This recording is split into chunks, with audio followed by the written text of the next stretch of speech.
cette année, l'objectif, clairement, c'est de remporter les Jeux olympiques.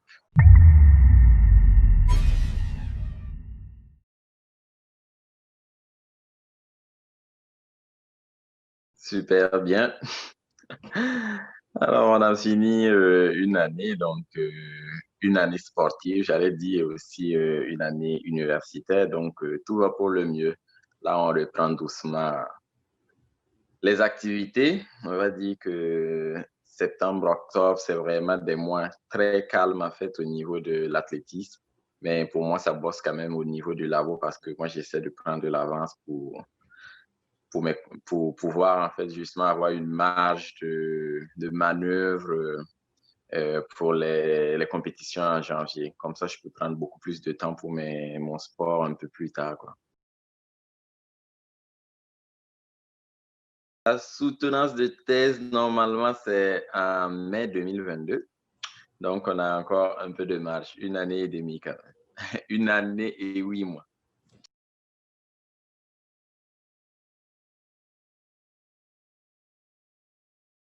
C'est assez compliqué, hein? Comme vous le savez, c'est quand même compliqué. Et lorsque les mesures de restriction, que ce soit la fermeture des salles de sport et tout ça tombe, en fait, nous tous, nous sommes touchés. Donc, il n'y a pas de, j'allais dire, il n'y a pas de favoritisme à ce niveau-là. Donc, c'est vrai qu'on est quand même assez dans une période précaire parce qu'en ce moment, le Covid reprend fort, en fait, en France. Mais pour le moment, je dirais que nous, dans les périphéries des grandes villes, en fait, ça va.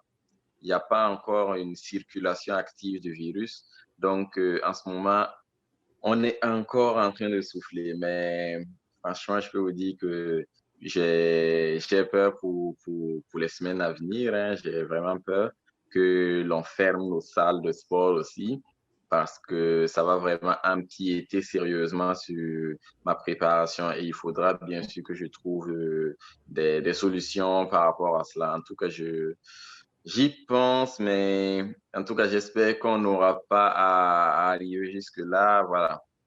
Sinon, on cherchera des zones beaucoup plus où les restrictions sont beaucoup moins strictes en fait pour pouvoir nous entraîner et puis en attendant quoi. Sinon, c'est compliqué.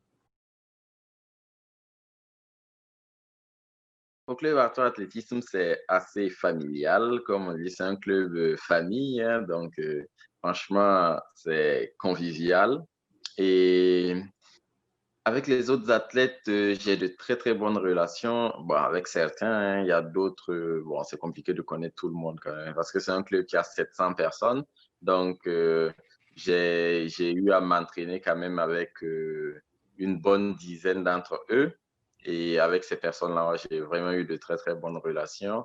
Bon, parmi eux-mêmes, il y a mon kiné actuel et puis d'autres personnes, hein. Donc, c'est vraiment un club famille et on s'entend bien, on s'invite, on mange et voilà, c'est très très bien. Franchement, c'est l'un des meilleurs clubs de France.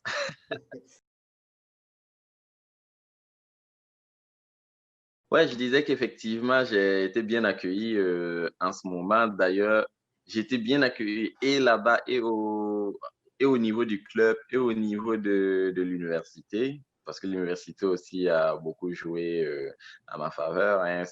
Ils m'ont beaucoup soutenu en aménageant notamment certains moments, parce que un doctorat en 5 semaines de congé, mais moi j'en ai un tout petit peu plus. Donc, j'ai réussi à combiner mon sport et mes études grâce à leur soutien également.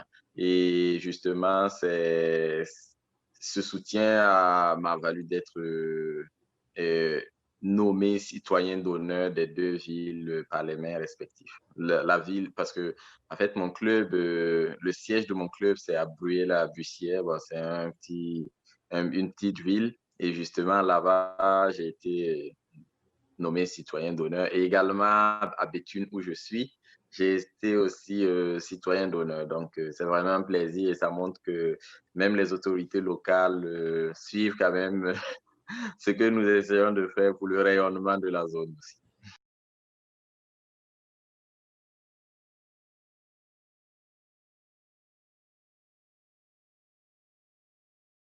Alors, ça a commencé comme tous les athlètes du Burkina, parce que c'est toujours du hasard hein, au pays. Malheureusement, il y a pas encore une super politique qui permet de détecter les talents. Donc, en fait, tous ceux qui font quelque chose d'autre que l'école, en fait, c'est vraiment du hasard. C'est vraiment, euh, c'est pas, j'allais dire, donné. Donc, moi aussi, c'était du hasard. J'ai été repéré pendant une compétition UCBF par Monsieur Christian Sanon, mon premier coach. Et bah, ce monsieur-là, il faut dire il a beaucoup insisté au départ pour que je vienne, mais j'ai quand même traîné un peu les pieds hein, parce que je ne voyais vraiment pas en fait l'intérêt de venir m'entraîner au stade du 4 août. C'était loin déjà, j'étais à 10 km du stade. Et en plus de ça, il fallait que je mette mon essence. Je ne voyais pas de retombées tout de suite, donc c'était vraiment pas mon kiff. Mais un jeudi soir, je me suis juste levé, je me suis dit, bon, tiens, comme j'ai pas cours, en fait, je vais juste aller voir ce qu'il en est. Donc, j'ai été là et bon, j'ai été un peu piqué dans mon orgueil parce que je me suis rendu compte que j'avais pas de coordination. Voilà, il y avait des petits exercices basiques que tout le monde faisait même pour s'échauffer et que moi, je n'arrivais pas à faire. Donc, on va faut dire que cet orgueil-là m'a un peu euh, poussé à revenir 2 jours plus tard, le samedi. Et après, bon, le sport est devenu vraiment piqué. Et puis, j'ai toujours voulu plus, toujours plus. Et voilà, ça m'a amené là où je suis. Donc, ça a commencé en 2011 avec Monsieur Christian au stade du 4. Il y a des étapes, effectivement, que tout athlète, par lesquelles tout athlète passe. Hein, et c'est d'abord, bah, en fait, l'euphorie. Au départ, on arrive, on veut tout casser, on veut être le meilleur et tout. Et il y a aussi la réalité qui revient. Et puis, on se dit, finalement, est-ce que on peut vraiment être le meilleur? Parce que euh, déjà, si je prends mon cas, je prends par exemple mon cas. En 2011, lorsque je suis arrivé au stade du 4 août, en fait, j'ai cherché à savoir qui était le meilleur dans la discipline que j'allais faire, le triple saut.